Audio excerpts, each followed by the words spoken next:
I will have nothing if it wasn't for you. Beautiful one, beautiful one. Look where we started, how far we've gone. I'm running after your love, leaving it all to take all of you. Love of my soul, you and only you. It's only you, consumed by your love, wrapped in your beauty. Love of my soul, you and only you. It's only you. Come on, what?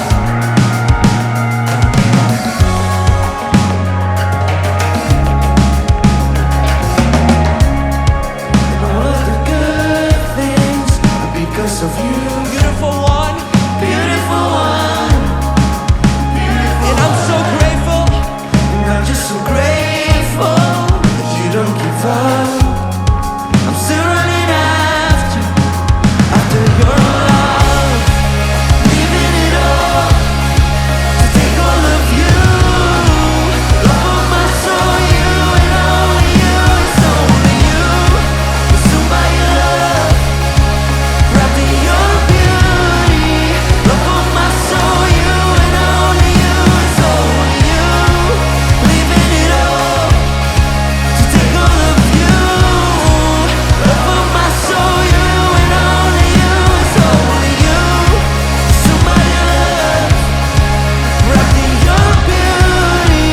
Love of my soul, you and only you. It's only you.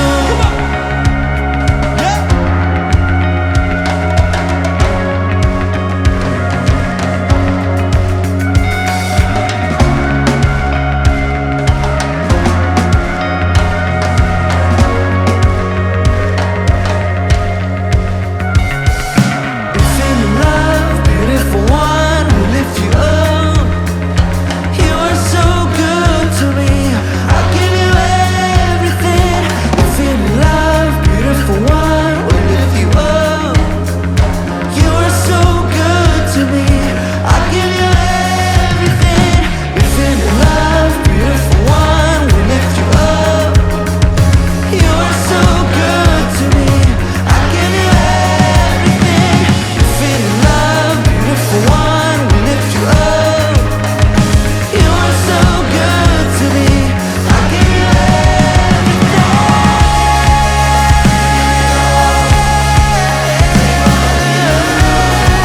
Love of my soul, you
stand with you.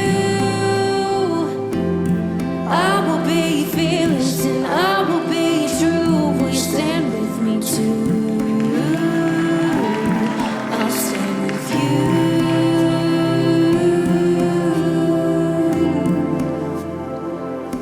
I'll stand with you.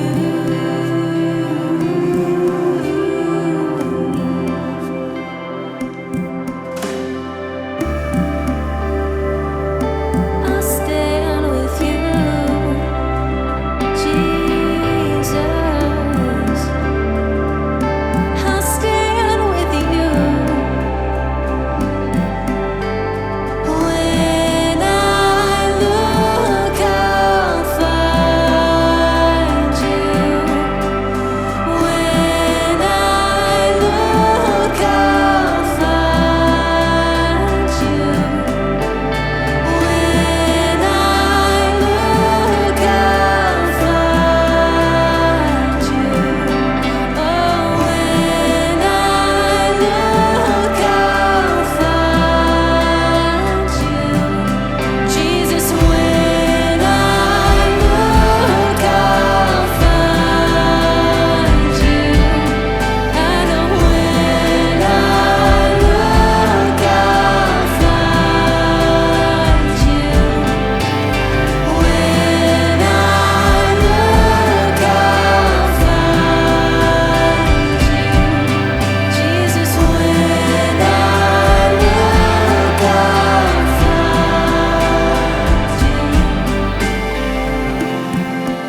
find you. I'll find you. I know I'll find you.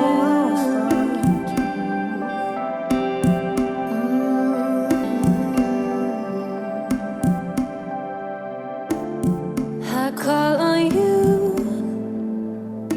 You promise to show up each time that I do, so proof that it's true. I look at you, your beauty and kindness I cannot refuse. No, I can't refuse. I can't refuse.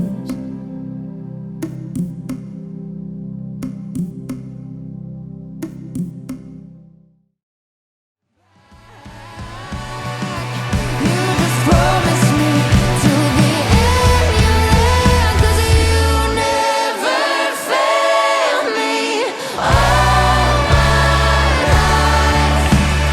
When I'm surrounded, you're by my side. How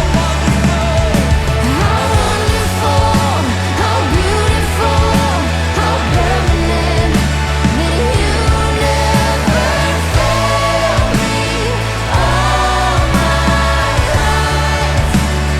When I'm surrounded, you're by my side. How wonderful, how beautiful, how permanent that you never fail me all my life. You never fail me all my life. You never fail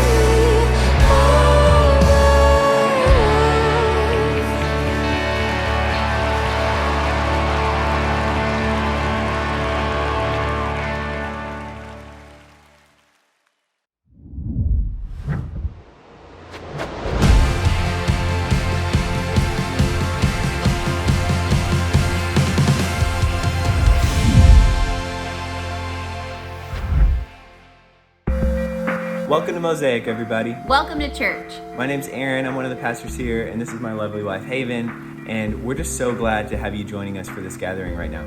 Yeah, we have a whole team of people who are praying for you and care about you. So if you're in need of prayer or have a prayer request, use the live stream chat right now and connect with someone.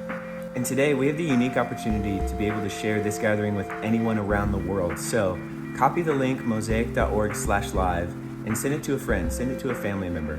Let them know you're thinking about them right now. We're about to begin, so get your coffee, get settled in on your couch, send the link to a friend or a family member, and worship with us.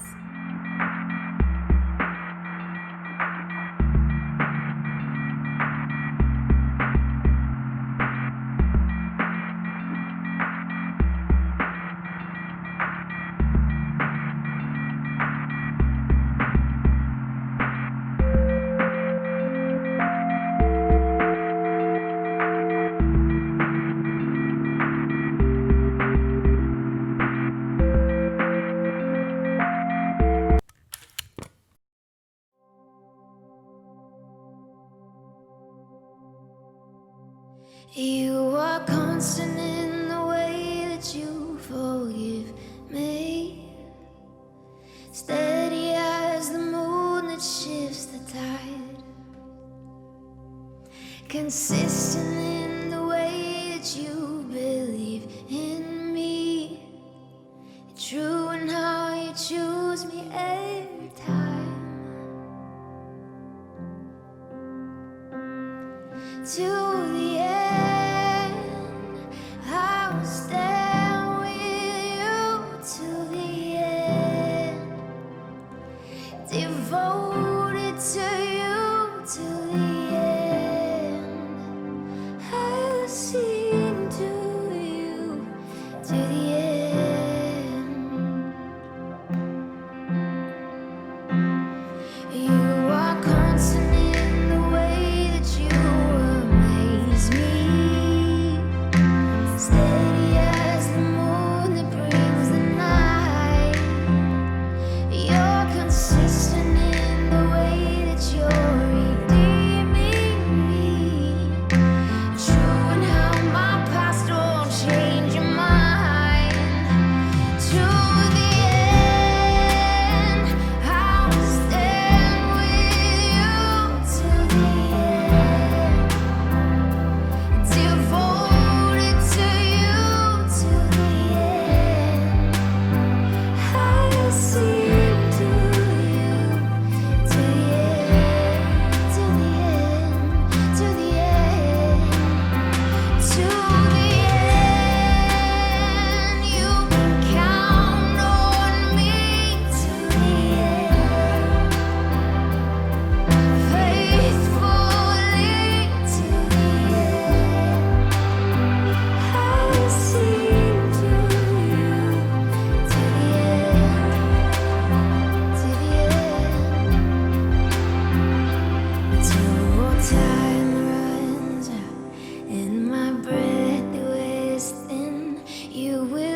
Caught up in the static and noise. Somehow I lost your voice. I was spinning out of control. You were always there, waiting patiently. You are never far away from me. I am still your own, even when I waver. I am not too far away. No. Jesus is running to me, running to me. Oh, Jesus is coming for me, coming for me. Oh, my Savior is calling my name, calling me free. Jesus will never give up on me, never give up on me, never give up on me. Come on.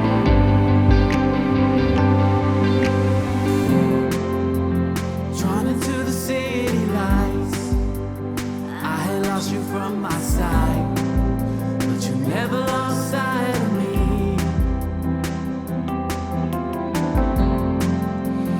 You were always there, waiting patiently. You are never far away from me. I am still your own, even when I waver. I am not too far away. Oh, Jesus is running to me, running to me. Oh, Jesus is coming for me, coming for me. Oh, my Savior is calling my name, calling me free. Jesus will never give up on me, never give up on me, never give up on me. Oh, you never give up on me, never give up on me.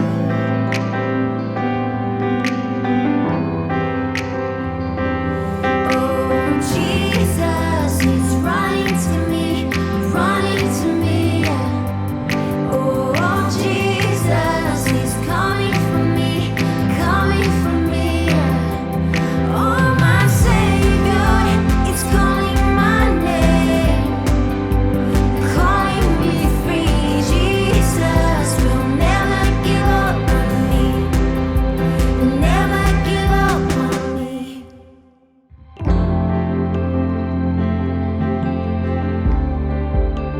Never give up on me. Never give up on me. Never give up on me.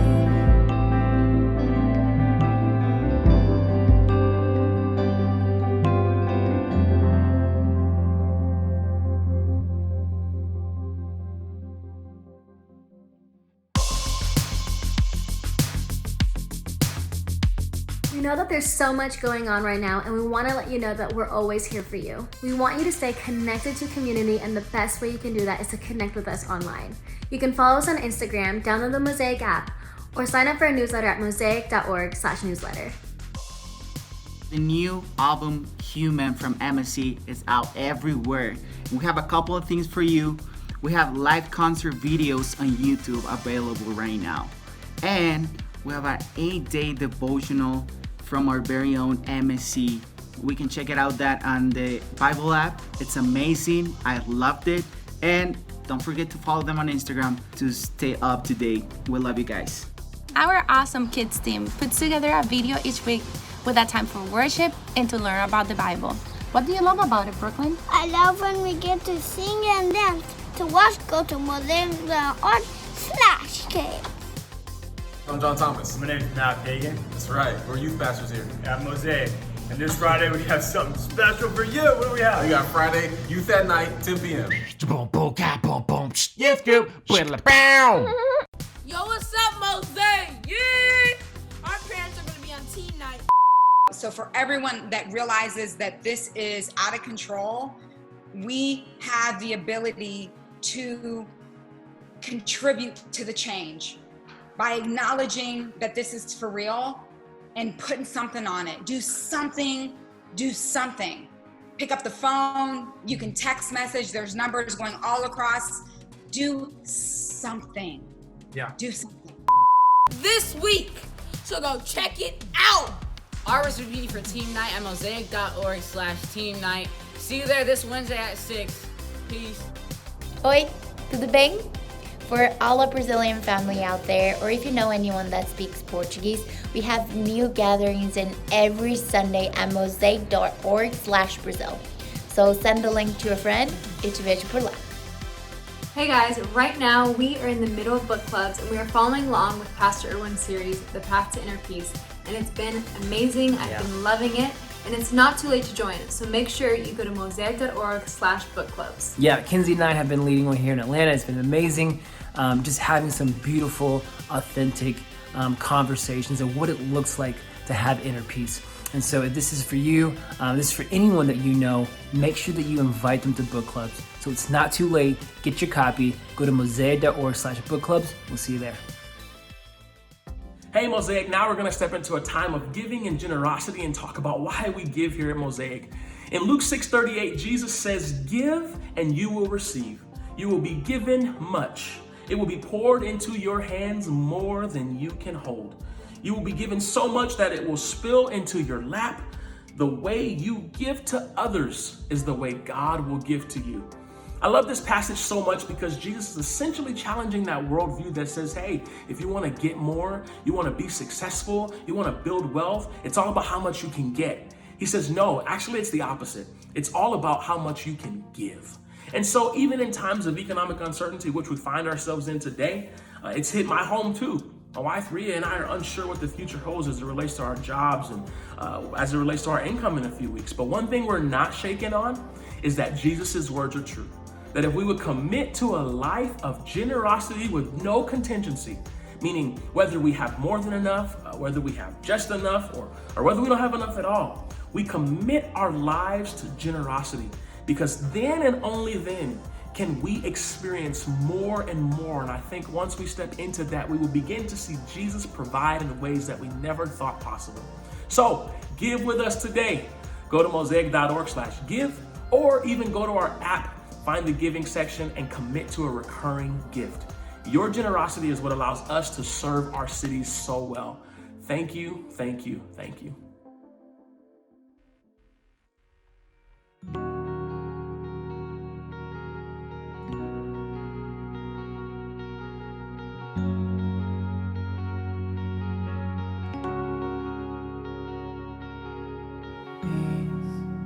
Bring it all to peace. Storm surrounding me, let it break. At your name, still, call the sea to still. The rage in me to still every way. At your name, Jesus, Jesus, you make the darkness tremble. Jesus, Jesus, silence fear. Jesus, Jesus, you make the darkness tremble. Jesus, Jesus, breathe, call these bones to live, call these lungs to sing once again. I will praise Jesus, Jesus. You make the darkness tremble. Jesus, Jesus. You silence fear. Jesus, Jesus. You make the darkness tremble.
Jesus, Jesus.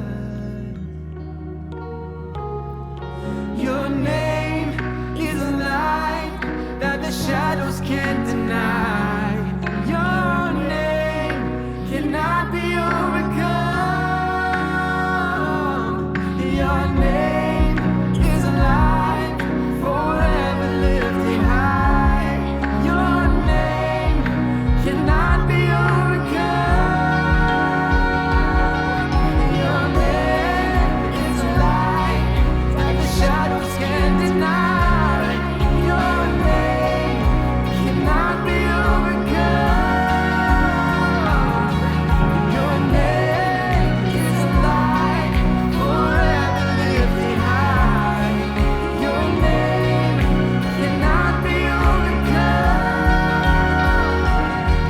Oh Jesus, Jesus, you make the darkness tremble. Jesus, Jesus, you silence fear.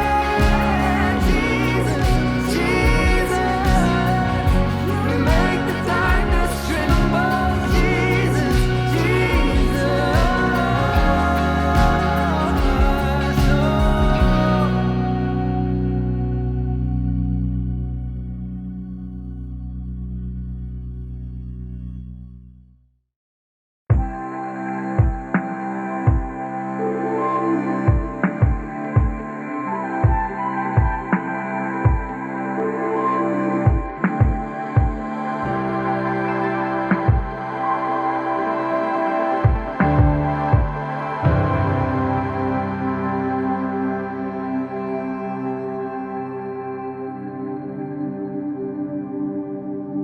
Hi, I'm Erwin McManus. I want to welcome you to Mosaic. We're going to continue our series on the path to inner peace.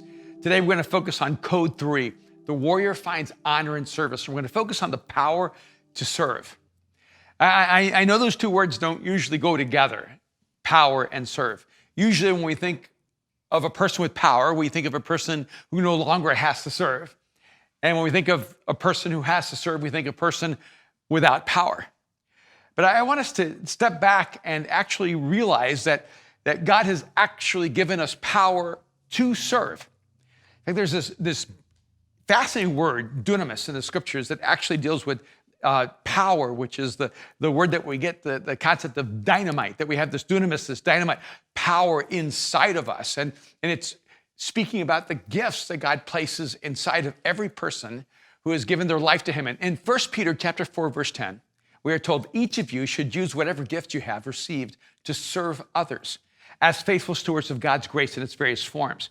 And so one of the things it tells us right away in the scriptures is that every single person who has entrusted their life to Jesus has been given gifts by God. And again, those gifts are in the concept of this dynamite power, this dunamis power that God has placed inside of every one of us. Now, you may not feel powerful right now, or you may not feel very gifted, or maybe you've always thought of yourself as a person who doesn't have very many talents. But if you've entrusted your life to Jesus, what the scriptures actually tell us is that God has come to dwell within you. His Spirit lives in you, and the same power that raised Jesus from the dead now actually raises you to live. And so you have these gifts inside of you, but those gifts are not there for you. It says each of you should use whatever gift you have received to serve others. So these gifts that God's placed inside of us have a very specific intention. Those gifts are there to serve others. I love this different translation in the Children's Bible of the same passage. Listen to this. Each of you received a spiritual gift. God has shown you his grace in giving you different gifts. And you are like servants who are responsible for using God's gifts. So be good servants and use your gifts to serve each other. Now, in some ways, it almost feels frustrating because if you've been given a gift, you should be allowed to use it any way you want, right? I mean, can you imagine someone giving you a gift, but then giving you requirements for how you can use that gift? And when I receive a gift, I don't really consider it a gift if it comes with obligation, if it comes with certain parameters or limitations. But I suppose if you're a parent and you have a 16-year-old child and somehow you have the capacity to buy them a car, you you would give them a car, but there would definitely be guidelines. You would tell them they had to obey the law, stop at stop signs, obey the speed limit, and buckle up. And you would also probably put some parameters on where they could drive that car. And a part of the gift comes the responsibility that gift, entails. I've been given a lot of things in my life with no obligation and no strings attached, but I wonder if we've misunderstood how God gives his gifts. See, the gift that he gives us of life, the gift he gives us of love, the gift he gives us of Jesus, it comes freely to us. And there's nothing we can do to earn that. There's nothing we can do to deserve that. We just receive it. It's this beautiful gift from God of life, of love, of relationship, of freedom, of forgiveness. But when God places his gifts inside of us, that's a different story. Those gifts are placed in us for a very specific purpose. God has given you at least one gift. So I don't know who you are. I don't know what your life experience is. I don't know what your self-esteem issues are, but I do know this. You have at least one gift in you. So you may say, I have no talent, I have no skills, I have no abilities. If you've given your life to Jesus, you have at least one gift. So take a moment and just sort of own that and celebrate that. I've been given a gift from God. Now, sometimes that word is plural. He has given us different gifts, and you may have more than one gift. And in fact, I've experienced so many people that are so incredibly gifted, and it's so clear they have multiple gifts, and sometimes it can create a sense of envy, but really it should create a sense of celebration that God is so generous in the way he gives his gifts. But the gifts that God gives you are not for you. They're for others.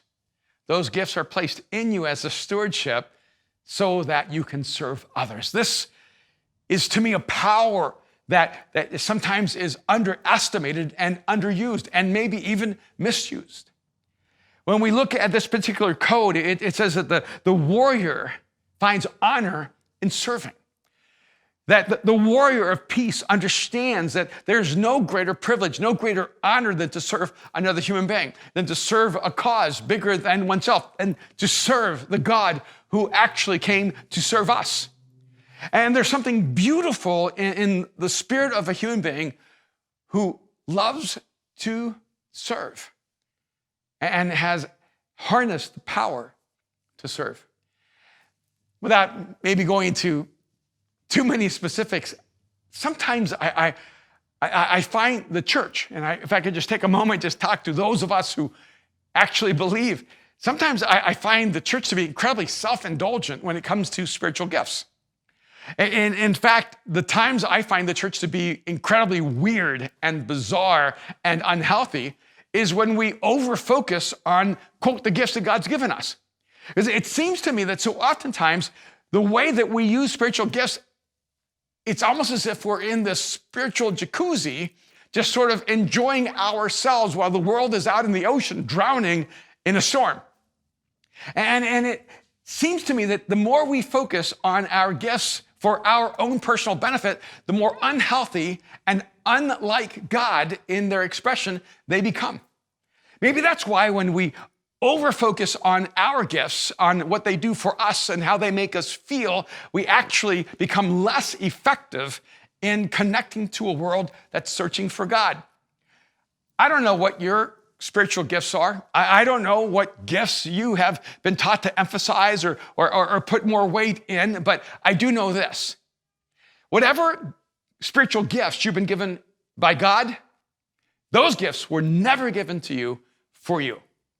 They were given to you as a means to serve others. And that is a significant shift in our posture toward God. God wants to teach us to serve. And only when we have the posture of serving do we begin to exercise our spiritual gifts in a healthy and extraordinary and beautiful way. I think all the way back to King David. Because I find that so oftentimes what we want is we want God, in a sense, to make us like kings. We want the power, but we want the freedom of not having to serve. And so oftentimes we do not like the integration of the power to serve, that we have been given power only to serve. And by the way, if you have any level of power, and if that power has come to you in your understanding from God, there's only one purpose for the power you've been entrusted with, and that's to serve. And so I want us to go back to just the beginning of David that we can almost not even talk about without calling him King David. Because we know certain things about David, even if we know very little about the Bible. We know that David became the king of Israel, and he became Israel's greatest king. We also know that David was a giant killer, that he was the one who went to war against Goliath, and he became this famous warrior. We also know that David was a shepherd and that he tended his father's sheep. But I want you to see that there is this singular description of David that marks every phase of his journey. In 1 Samuel chapter 17, beginning of verse 33, we are told this. Saul replies, "You are not able to go against the Philistines." And Saul is talking to David. And just the background, just a little bit. Goliath is taunting the warriors of Israel. No one wants to go to war against Goliath because he's a giant, and all of Israel's greatest soldiers, all of Israel's greatest warriors are terrified. And even David's brothers are there, and they do not want to go to war against Goliath. And David is not supposed to be there on the front line. He's supposed to be out in the fields taking care of the sheep. And so David is instructed to bring cheese. I love that. He's delivering cheese. So he's a delivery boy to the front lines, but he just wants to be there because he wants to know what's going on. He wants to be in the middle of the action. He's kind of, well, if you could say it like this, he's above delivering cheese, but he's not beneath it. He's willing to deliver cheese and be a servant. And by his decision to serve, God positions him to lead. So it goes back. 1 Samuel 17:33. Saul replied, "You are not able to go out against this Philistine and fight him. You are only a young man, and he has been a warrior from his youth." But David said to Saul, "Your servant has been keeping his father's sheep. When a lion or a bear came and carried off a sheep from the flock, I went after it, I struck it, and I rescued the sheep from its mouth. When it turned on me, I seized it by the hair, struck it, and killed it." I love David's description. "Your servant has killed both the lion and the bear. This uncircumcised Philistine will be like one of them because he has defied the armies of the living God. The Lord who rescued me from the paw of the lion and the paw of the bear will rescue me from the hand of this Philistine." Saul said to David, "Go, and the Lord be with you." In other words, all right, give it a shot. I hope the giant doesn't kill you. I hope God will be with you. But I love the recurring description that David gives of himself. Go back and look at me. In each one of these descriptions of David, he says, "Your servant, servant, servant, servant." David doesn't describe himself as a warrior. He doesn't certainly describe himself as a king. He doesn't even describe himself really as a shepherd. He simply describes himself as a servant. And because he was a servant, he redefined what it looked like to be a shepherd. In fact, in David's entire description of being a shepherd, I'm thinking to myself, he doesn't sound like any shepherd I've ever heard of. He says, when the lion came and took one of the sheep, I went and I took the sheep back from the lion. And when the lion attacked me, I killed the lion. And when the bear came and took one of the sheep, I hunted down the bear. And when the bear attacked me, I grabbed it by the hair, slapped it around, and sent it on its way. David said, I have fought the lion and the bear, and that's prepared me to fight the giant. I just cannot imagine that there were other shepherds really like David. I mean, after all, he's very clear, these were not his sheep. This was not his flock. This was his father's flock. This is his father's sheep. And in fact, David was so looked down upon by his own father that when Samuel came looking for the king in the house of Jesse, it never even occurred to him to call for David. David was the son he never thought of. David was the son he wasn't necessarily proud of. David was left with the work of being a shepherd because he didn't seem to be worth a higher calling or a greater assignment. But even though it wasn't his sheep, it was his father's sheep. And he'd been entrusted with that flock. See, I have a suspicion that most shepherds, if they watched a lion run off with a sheep, they would think to themselves, well, that's just the cost of doing business. I mean, if you see a bear come and grab a sheep, you're probably not thinking to yourself, I'm going to go hunt the bear and get the sheep back. You're probably thinking to yourself, it's better the sheep than me. I have a sense that most shepherds would not risk their lives for their sheep. But David's posture was not that he was simply a shepherd. He was a servant. And because he was a servant, he redefined what it looked like to be a shepherd. And in fact, if you look at it carefully, what was called a shepherd looked a lot like a warrior. And in fact, because David served as a shepherd, and he elevated the meaning of a shepherd. See, whenever you have the posture to serve, whenever you discover the power to serve, whenever you decide that serving is an honor and you take on the posture of the warrior, that the warrior finds honor in service, you elevate the meaning and the definition of whatever role you are in. David redefined forever what it looks like to be a shepherd. And being a shepherd looked a lot like being a warrior. And then when David stood against Goliath and he faced down the one who mocked the name of God. You see, what isn't written in the text is that when Saul says to David, go, may the Lord be with you, that what Saul should have said was, I'm the king. I'm the anointed one. I'm the one that God has chosen. I'm the one who must go to battle. See, it should have been Saul in that battle. If his men were terrified to face the giant because they did not believe that their God was more powerful than the strength of the Philistine, it should have been Saul who stood as king to go to war against Goliath. But just because you hold the title doesn't mean that you deserve it, that you carry the weight of that responsibility. And when David stood against Goliath,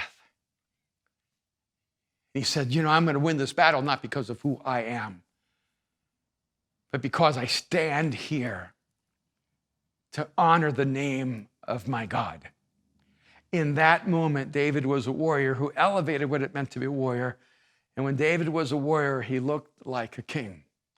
And in fact, what you find in the months and years I had when God had already chosen David to be king, and it's such a curious transition that Samuel finds David and he anoints David as king while Saul is still king.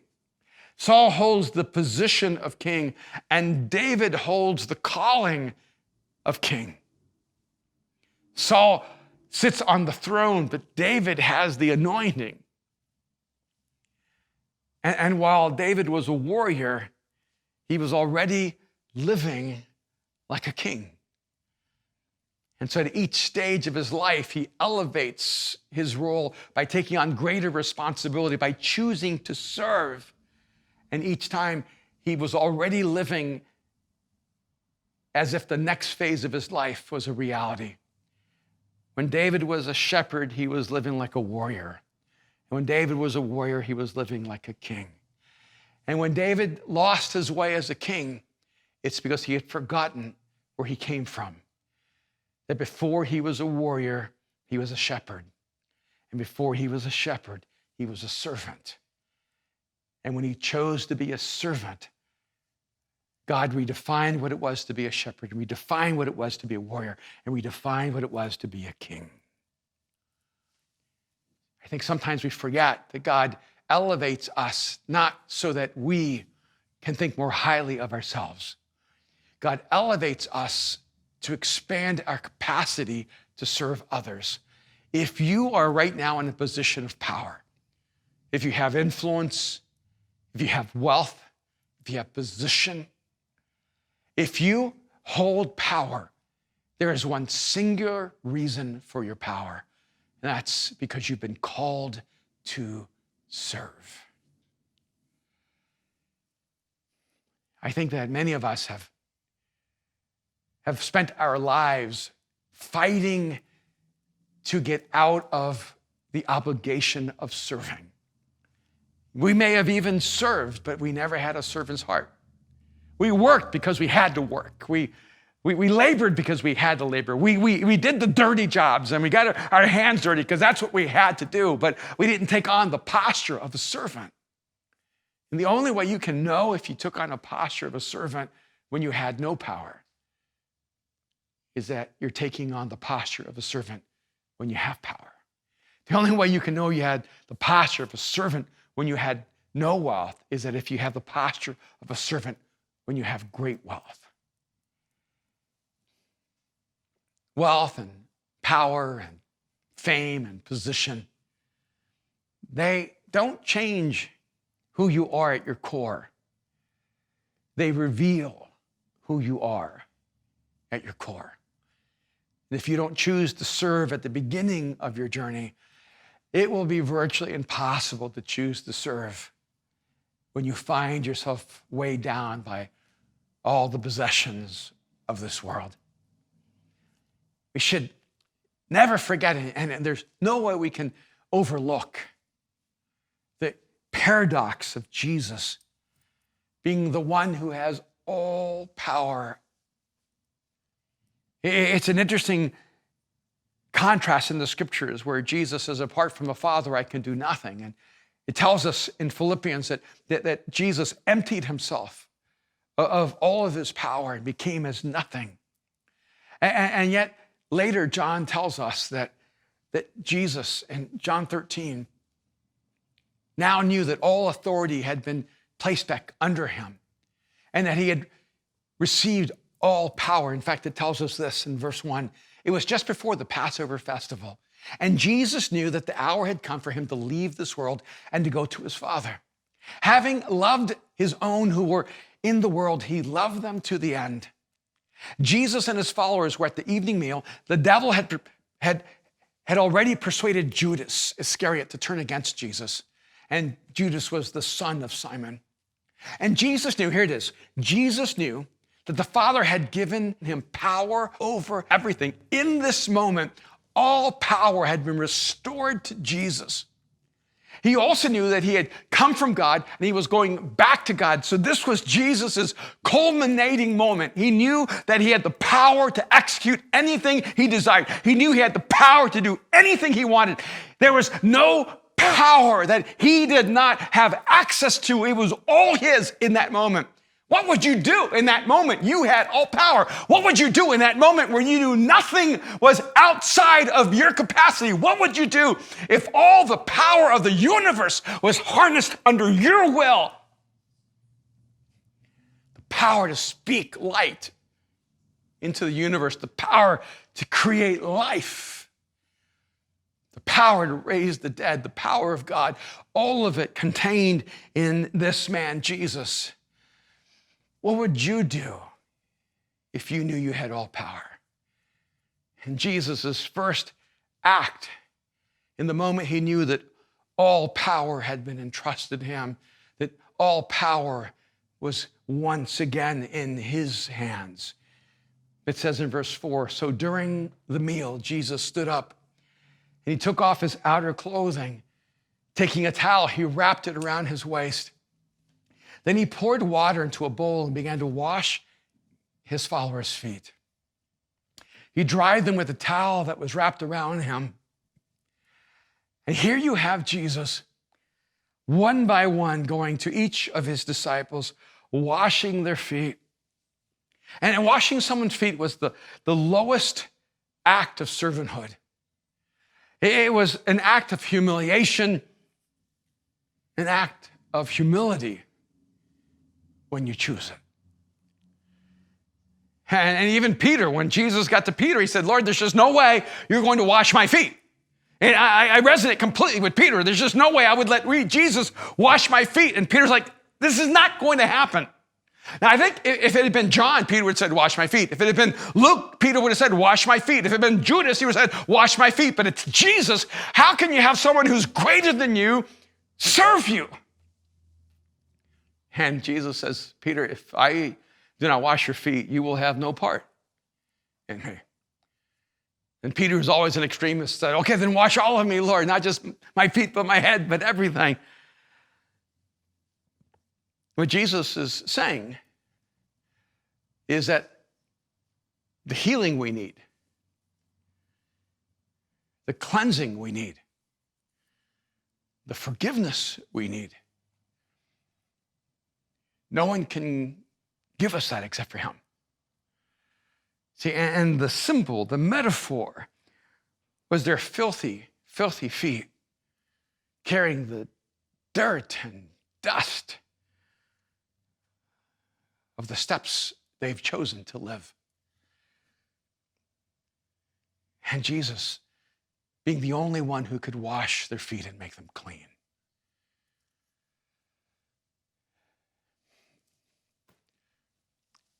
You know, it's more than my mind can conceive that God is all-powerful and all-knowing and all-present. The omnis are pretty impressive, that God would be omniscient, omnipotent, and omnipresent. And I can get that. See, that's not hard for me to understand in relationship to myself.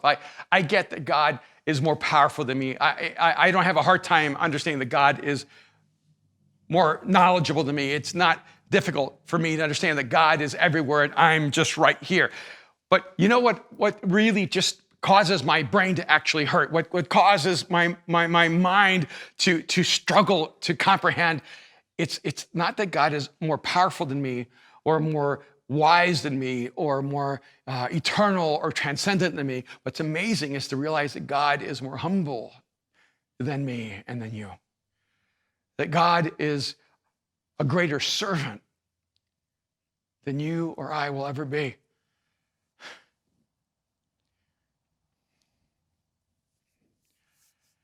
I think we all want to be like God, but I think sometimes we want to be like God in all the wrong ways. I think it's even true when it comes to like spiritual gifts. It's all about our power. It's all about us. It's all about what we can do or what's done for us. We ask God to bless us, and so oftentimes that's really just a code word for God, give me more power. The power of success, the power of wealth, the power of influence, the power of fame, the power of position. How often do we think to ourselves, I want to be like God. I want to serve. I want to be like God. I want to find honor in serving others. I want to be like God. I want the power to serve. Maybe we've been asking God for the wrong things all along.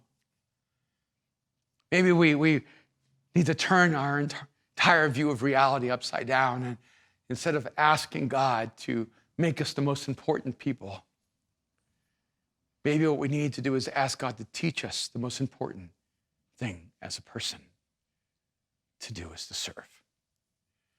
Jesus came to turn everything upside down. He basically confounded all of our views of greatness. He said, if your master serves, then how are you ever to say it's not for you to serve? Jesus would tell us, if you want to be great in his kingdom, then be the servant of all. If you want to be first in the kingdom, then you must choose to be last. Jesus, he is the one who walked this path to inner peace. He's the one who taught us that serving is the true manifestation of power. That when you know the power of God, you know the beauty of servanthood. And I want you to know right now that Jesus has already come to serve you. In the same way he tied a towel around his waist and washed his disciples' feet, Jesus allowed a cross to be carried on his back, himself to be crucified, so that through his sacrifice, you and I might live. Jesus has already come to serve us, and through his death on the cross, he has done everything necessary for us to know forgiveness and freedom. Jesus is the God who serves. And a relationship with him begins by letting him wash your feet. It's uncomfortable. See, to have a relationship with God, you can't even begin by serving. Now, I hope and pray that you will have a life of service. I hope that you will find service and honor. I hope that you will know the power to serve. But to begin a relationship with God, it doesn't begin with you doing something for God. It doesn't begin with you choosing to serve God. It begins by you allowing God to serve you, to wash your feet, by embracing Jesus' death and his sacrifice and acknowledging it was for you, by receiving the gift of his life so that you can receive forgiveness and life. So I want to invite you right now to let Jesus wash your feet. I want to invite you right now to let Jesus tie a towel around his waist. And he did that by dying on the cross and making you clean. He will forgive you of all your sin. He will heal you of your wounds. He will take away your fears and your doubts. He'll take away your guilt and your shame. And he will make you new because he will wash you clean. If you're ready to receive a relationship with a God who would serve you and love you, I want you to just stop right now wherever you are. I want you to make a decision to cross the line of faith right now. I want to lead you in a simple prayer where you receive Jesus' forgiveness, you receive his sacrifice, you receive his love, you receive his life in you. It's one simple prayer, just one sentence. Would you pray with me right now? Jesus, I give you my life. Right now, just tell him, Jesus, I give you my life. Jesus, I give you my life. Just see him right now. See him with a towel around his waist. See him washing your feet right now. See him dying for you on a cross. See him choosing to sacrifice his life so that you could live. And just tell him, Jesus, I give you my life. Jesus, I give you my life. Father, I thank you for each person within the sound of my voice who in this moment has crossed the line of faith, has put their trust in you, and has whispered this simple prayer, Jesus, I give you my life. I pray, God, that right now you would just wrap them up in your love and let them know they belong to you. I pray, God, that they would have a visceral experience of knowing that you have washed them clean, that you have made them new, that you have just washed them in your forgiveness, in your grace, in your love, in your compassion, and your kindness, and that today they have been made new. We thank you, Father, and we pray in Jesus' name. Amen. Code 3, the warrior finds honor in service. Code 3 is about finding the power to serve. The path to inner peace, it's found not by holding on to power. The path to inner peace is found when you find the power to serve others.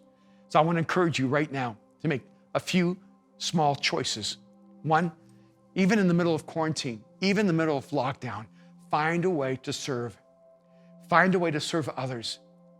And the beautiful thing is that you don't have to serve God to earn God's love. But once you've received God's love, you long to serve others. And you find that you've been gifted. Remember, God places his gifts in you. And those gifts are in you so that you can serve others and make the world a better place. So I want to encourage you right now. First of all, if you just prayed and gave your life to Jesus, if you just crossed the line of faith, to stay on just for another minute. One of our pastors is going to come and give you some next steps on your faith journey. But if you're listening to me and you're a follower of Christ and you already have a relationship with Jesus, what I want you to do right now is I want you to write down 3 ways you can serve someone else. And I want you to make a commitment, write down when you're going to do it, and make a decision to use the power within you to serve others. What would happen if all of us decided to use the power to serve, to make the world a better place? We would create a movement of service that would overwhelm humanity and bring the world to the God who loves them. Hey guys, stay with me. Next week, we continue our journey on the way of the warrior, and we pick up a new code. God bless you, and see you next week.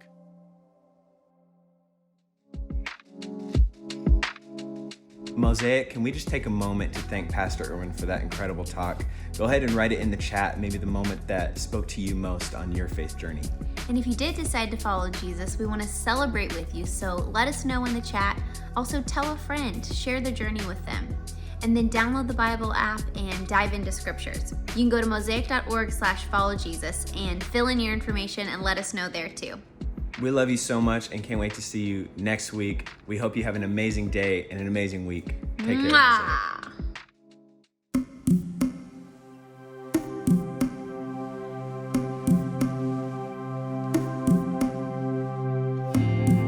I call on you. You promise to show up each time that I do, so proof that it's true. I look at you, your beauty and kindness I cannot refuse. No, I can't refuse. I can't refuse. Walking with you through all of the years, I thought I was alone, but I was so wrong. Coming to you, you promise to be there each step that I take, so show me the way, show me the way.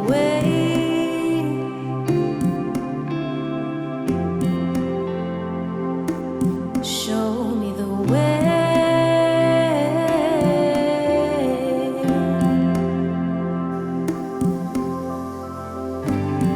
Dreaming with you, I don't want a future that you wouldn't choose, so watch what I'll do. I'll stand with you.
show up each time that I do, so proof that it's true. I look at you, your beauty and kindness I cannot refuse. No, I can't refuse. I can't refuse.